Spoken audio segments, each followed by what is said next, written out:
Chant 4. Strophe 2.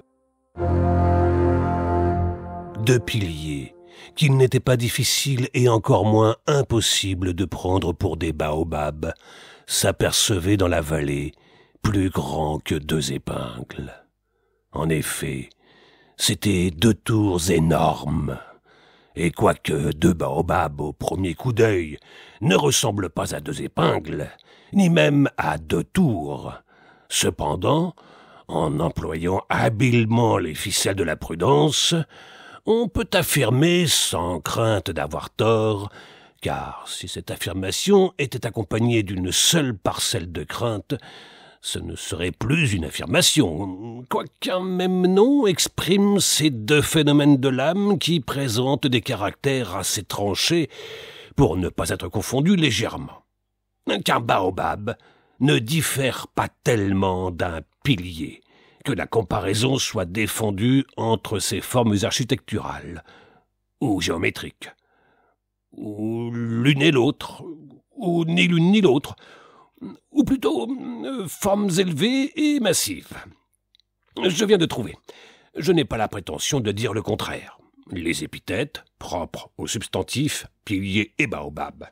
Que l'on sache bien que ce n'est pas sans une joie mêlée d'orgueil que j'en fais la remarque à ceux qui, après avoir relevé leurs paupières, ont pris la très louable résolution de parcourir ces pages pendant que la bougie brûle, si c'est la nuit, pendant que le soleil éclaire, si c'est le jour.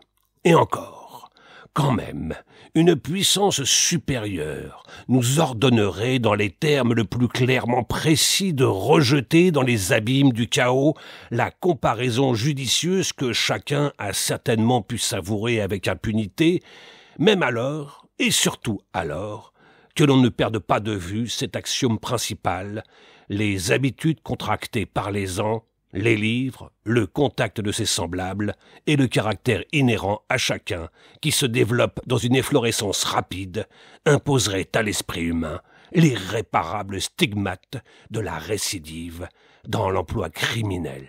Criminel en se plaçant momentanément et spontanément au point de vue de la puissance supérieure d'une figure de rhétorique que plusieurs méprisent mais que beaucoup encensent. Si le lecteur trouve cette phrase trop longue, qu'il accepte mes excuses, mais qu'il ne s'attende pas de ma part à des bassesses. Je puis avouer mes fautes, mais non les rendre plus graves par ma lâcheté.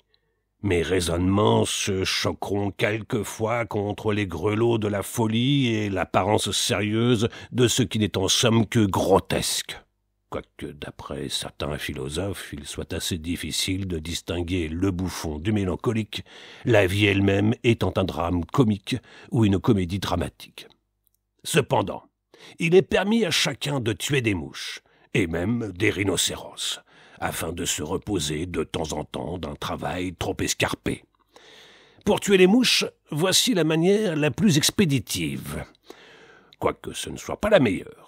On les écrase entre les deux premiers doigts de la main. La plupart des écrivains qui ont traité ce sujet à fond ont calculé, avec beaucoup de vraisemblance, qu'il est préférable, dans plusieurs cas, de leur couper la tête. Si quelqu'un me reproche de parler d'épingles, comme d'un sujet radicalement frivole, qu'il remarque, sans parti pris, que les plus grands effets ont été souvent produits par les plus petites causes. Et pour ne pas m'éloigner davantage du cadre de cette feuille de papier, ne voit-on pas que le laborieux morceau de littérature que je suis à composer, depuis le commencement de cette strophe, serait peut-être moins goûté s'il prenait son point d'appui dans une question épineuse de chimie ou de pathologie interne?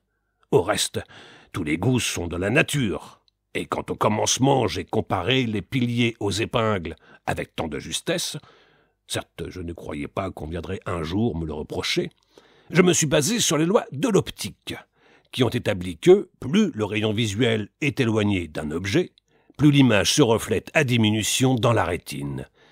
C'est ainsi que ce que l'inclination de notre esprit à la farce prend pour un misérable coup d'esprit n'est, la plupart du temps, dans la pensée de l'auteur, qu'une vérité importante, proclamée avec majesté. Oh, ce philosophe insensé qui éclata de rire en voyant un âne manger une figue. Je n'invente rien. Les livres antiques ont raconté, avec les plus amples détails, ce volontaire et honteux dépouillement de la noblesse humaine. Moi, je ne sais pas rire. Je n'ai jamais pu rire, quoique plusieurs fois j'ai essayé de le faire. C'est très difficile d'apprendre à rire. Ou plutôt, je crois qu'un sentiment de répugnance à cette monstruosité forme une marque essentielle de mon caractère. Eh bien, j'ai été témoin de quelque chose de plus fort. J'ai vu une figue manger un âne. Et cependant, je n'ai pas ri. Franchement, aucune partie buccale n'a remué. Le besoin de pleurer s'empara de moi si fortement que mes yeux laissèrent tomber une larme. « Nature, nature !» m'écriai-je en sanglotant. « L'épervier déchire le moineau, la figue mange l'âne et le ténia dévore l'homme. » Sans prendre la résolution d'aller plus loin, je me demande en moi-même si j'ai parlé de la manière dont on tue les mouches. Oui, n'est-ce pas? Il n'en est pas moins vrai que je n'ai pas parlé de la destruction des rhinocéros. Si certains amis me prétendaient le contraire, je ne les écouterai pas, et je me rappelle que la louange et la flatterie sont deux grandes pierres d'achoppement.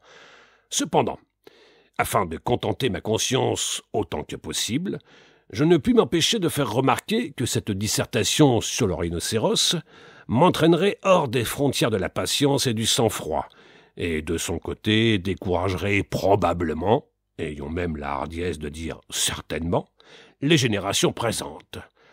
N'avoir pas parlé du rhinocéros après la mouche. Au moins, pour excuse valable, aurais-je dû mentionner avec promptitude, et je ne l'ai pas fait, cette omission non préméditée qui n'étonnera pas ceux qui ont étudié à fond les contradictions réelles et inexplicables qui habitent les lobes du cerveau humain. Rien n'est indigne pour une intelligence grande et simple. Le moindre phénomène de la nature, s'il y a mystère en lui, deviendra pour le sage inépuisable matière à réflexion. Si quelqu'un voit un âne manger une figue, ou une figue manger un âne, ces deux circonstances ne se présentent pas souvent, à moins que ce ne soit en poésie. Soyez certain qu'après avoir réfléchi 2 ou 3 minutes pour savoir quelle conduite prendre, il abandonnera le sentier de la vertu et se mettra à rire comme un coq. Encore n'est-il pas exactement prouvé que les coqs ouvrent exprès leur bec pour imiter l'homme et faire une grimace tourmentée. J'appelle grimace dans les oiseaux ceux qui portent le même nom dans l'humanité. Le coq ne sort pas de sa nature, moins par incapacité que par orgueil. Apprenez-leur à lire, ils se révoltent. Ce n'est pas un perroquet qui s'extasierait ainsi devant sa faiblesse, ignorante et impardonnable. Oh, avilissement exécrable! Comme on ressemble à une chèvre quand on rit. Le calme du front a disparu pour faire place à 2 énormes yeux de poisson, qui, n'est-ce pas déplorable, qui se mettent à briller comme des phares. Souvent, il m'arrivera d'énoncer avec solennité les propositions les plus bouffonnes. Je ne trouve pas que cela devienne un motif péremptoirement suffisant pour élargir la bouche. Je ne puis m'empêcher de rire, me répondrez-vous. J'accepte cette explication absurde. Mais alors, que ce soit un rire mélancolique.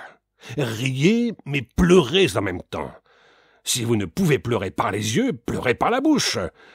Est-ce encore impossible? Urinez!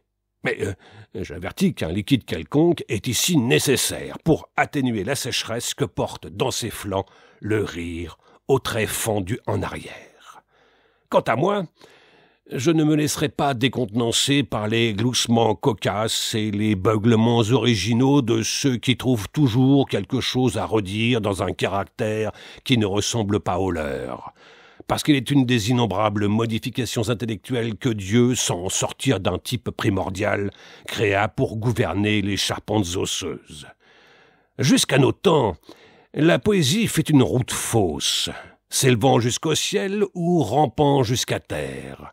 Elle a méconnu les principes de son existence et a été, non sans raison, constamment bafouée par les honnêtes gens. Elle n'a pas été modeste, qualité la plus belle qui doive exister dans un être imparfait. Moi, je veux montrer mes qualités, mais je ne suis pas assez hypocrite pour cacher mes vices. Le rire, le mal, l'orgueil, la folie paraîtront tour à tour entre la sensibilité et l'amour de la justice et serviront d'exemple à la stupéfaction humaine. Chacun s'y reconnaîtra, non pas tel qu'il devrait être, mais tel qu'il est. Et peut-être que ce simple idéal, conçu par mon imagination, surpassera cependant tout ce que la poésie a trouvé jusqu'ici de plus grandiose et de plus sacré. Car si je laisse mes vices transpirer dans ces pages, on ne croira que mieux aux vertus que j'ai fait resplendir, et dont je placerai l'auréole si haut que les plus grands génies de l'avenir témoigneront pour moi une sincère reconnaissance. Ainsi donc, l'hypocrisie sera chassée carrément de ma demeure. Il y aura dans mes chants une preuve imposante de puissance pour mépriser ainsi les opinions reçues. Il chante pour lui seul, et non pas pour ses semblables. Il ne place pas la mesure de son inspiration dans la balance humaine. Libre comme la tempête, il est venu échouer un jour sur les plages indomptables de sa terrible volonté. Il ne craint rien, si ce n'est lui-même.